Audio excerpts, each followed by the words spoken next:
Naya as a teammate is really special. She brings a lot of personality that I think we can all laugh at and enjoy. She's strong, she's powerful, she's courageous. She'll take the smallest gap and it turns into 100% success. She really, really takes pride in how she performs, and she takes care of that.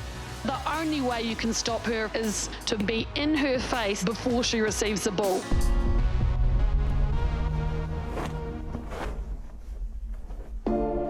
With her devastating size and speed, Naya Tapper's rise to prominence has been a swift one. But having starred as a sprinter growing up, the 24-year-old's route to rugby wasn't the most conventional. I always wanted to be the first girl in the NFL, but obviously we couldn't play football in high school on the men's team, so I seen that the high school had a women's team, and I asked my coach if I could try out, and he said no. Then when I went to college at UNC Chapel Hill, I was walking through the quad, and they ended up having a stand set up for the UNC women's program there. So I signed up, and then a couple days later, I went to the little camp tryout thing they had, and then it was history from there. I think track and field really set my body up for this sport, and I think, honestly, that any track sprinter could easily cross over to rugby. The only challenging thing was just learning the hand-eye coordination, because most people learn that growing up, and I didn't learn it until I was 18.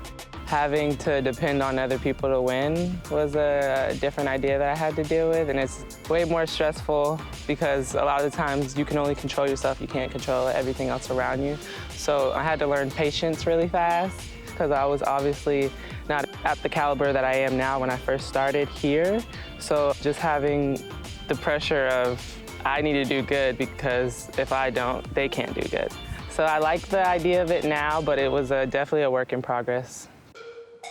Having rejected an offer to turn professional a few years earlier in order to finish her degree, Tapper eventually made her international sevens debut in 2016. The main thing I remember was just the waiting game. I didn't expect to play much, but I was just very anxious of when I would play. That was one of the main things I struggled with there, just having that itch to want to play, but just having to be patient and know that when it was my time, it was going to be my time, and it was perfect timing, I think. That was kind of my first lesson learned.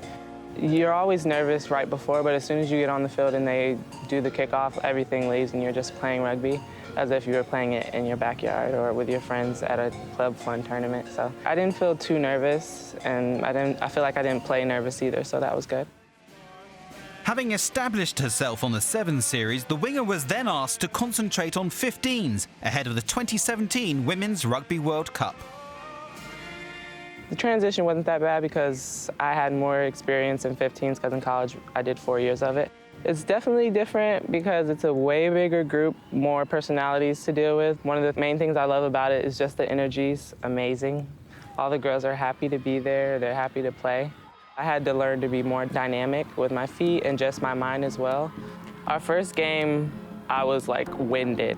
And that's 15s, it's a little slower than 7, so it was really surprising. The caliber was way higher than I expected. Just having to adjust to that was a big thing, but after that, it just started flowing. Semi-finals of the 2017 Rugby World Cup has four-time winners New Zealand taking on the inaugural global champions, the United States of America, here at Kingspan Stadium, Belfast in Ireland. Their girls are bigger and stronger, and then they have girls who are shiftier and faster, so it was definitely an upgrade from the teams that we had been playing who were a little bit smaller than us.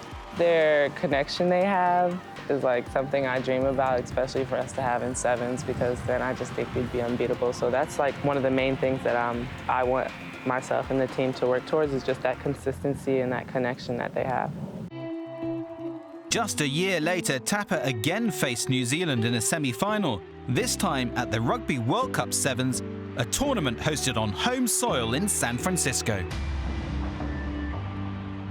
I'm praying that it just brings us more supporters for men's and women's. Rugby is obviously not as big here as it is overseas, so to be able to get that promotion in a pretty big city, hopefully we can start getting on TVs and start spreading the sport all over so that it can be one of the bigger sports here and that we can have the support we need and just awareness that we're here and this is something that everybody should be interested in doing.